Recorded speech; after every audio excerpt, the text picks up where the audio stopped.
Les points forts de la mallette sont d'une part de permettre aux élèves de communiquer entre eux et de les libérer un petit peu de cette communication avec l'enseignant ou avec un camarade, mais ils échappent au regard de leur père et du coup se sentent beaucoup plus libres de communiquer au sein des groupes.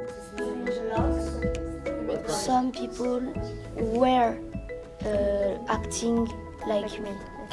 Il y a la dimension ludique quoi, qui fait que les enjeux ne sont pas les mêmes et du coup tout le monde participe, quoi. C'est très libérateur, et donc beaucoup plus d'anglais est produit en classe. He asks her to clean up his room. Very good.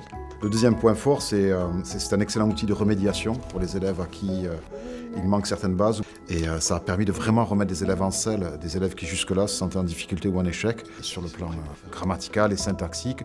Ils sont beaucoup plus sûrs d'eux. Hello, Mac Kimberley. How are you before the round today? I'm a little bit stressed. Ce qui fait que les élèves ne participent pas en classe, bien souvent, c'est la peur de l'erreur. Et comme énormément d'erreurs sont corrigées grâce à l'utilisation répétée du jeu, tout le monde ose participer. My fan club is here today. Hello.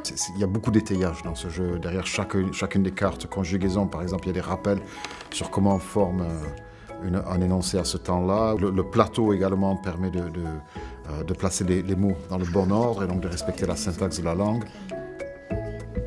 La phase de mémorisation fait en sorte que les élèves aient le bagage lexical nécessaire pour réussir ce qui va leur être demandé par la suite. Le rôle de l'enseignant, il évolue au fur et à mesure des utilisations. Bon, dans un premier temps, forcément, il est là pour faire en sorte que les élèves prennent le jeu en main, qu'ils comprennent bien toutes les consignes, etc. What I want you to do is use these 5 cards here, and this dice, and the cards you've memorized in the first phase. Mais très rapidement, les élèves s'approprient en fait ce jeu et arrivent à jouer de façon autonome. Donc là, le rôle de l'enseignant, c'est celui d'animateur, certes, mais surtout de validation. C'est quand même lui le garant de la correction grammaticale ou syntaxique. Have I walked with you? No, I can't count that one. Can you correct it, please? Il est plus là à diriger la séance de langue comme il peut le faire dans un cours d'anglais traditionnel. Il est plus là comme un facilitateur. It was a present perfect. Oh, have I walked with you? That's it. Okay.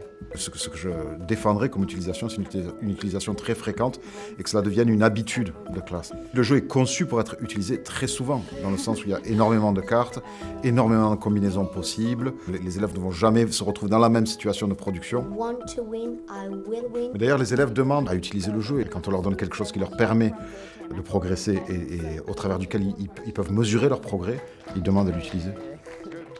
Et cela convient vraiment à tout le monde.